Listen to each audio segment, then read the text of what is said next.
Samantala sa mas malawak na crop insurance para sa mga magsasaka at mangingisda, aprobado sa Kamara.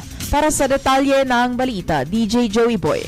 GB Balita Express. Mas malawak na ang proteksyon laban sa pagkalugi ang posibleng matamasa ng mga magsasaka at mangingisda matapos aprubahan ng House of Representatives sa third and final reading ang panukalang magpapalakas sa Philippine Crop Insurance Corporation o PCIC.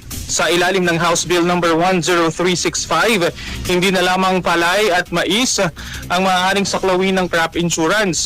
Kasama na rin ang panukala o sa panukala ang high-value crops, livestock, aquaculture at fishery products, agroforestry crops at forest plantations.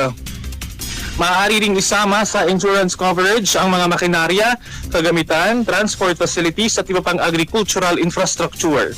Nakasaad din sa panukala ang posibilidad ng life at accident term insurance para sa mga magsasaka at mangingisda. Layunin ng panukala na matulungan ang mga benepisyaryo na mas mabilis na makabangon mula sa pagkalugi dulot ng bagyo at iba pang kalamidad, sakit ng halaman at hayop, peste at iba pang panganib sa kanilang kabuhayan. Naipasa ang panukala sa boto na 201 na pabor, walang tutol at walang abstensyon. Ayon kay House Speaker Faustino Boji D. III, mahalaga ang mas matibay na insurance system upang hindi mapilitang mangutang ang mga magsasaka sa tuwing maaapektuhan ng kalamidad ang kanilang kabuhayan. Sa ilalim din ng panukala, maaaring magpatupad ang PCIC ng parametric o index-based insurance at iba pang makabagong insurance products. Mananatili rin ang government premium subsidies para sa mga kwalipikanong subsistence farmers na nagsasaka ng hindi hihigit sa 3 hektarya.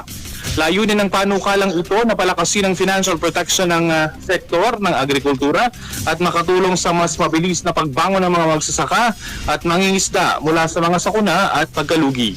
Para sa GB Balita Express, ito si DJ Joey Boy sa GB 99.9, Your Good Vibes.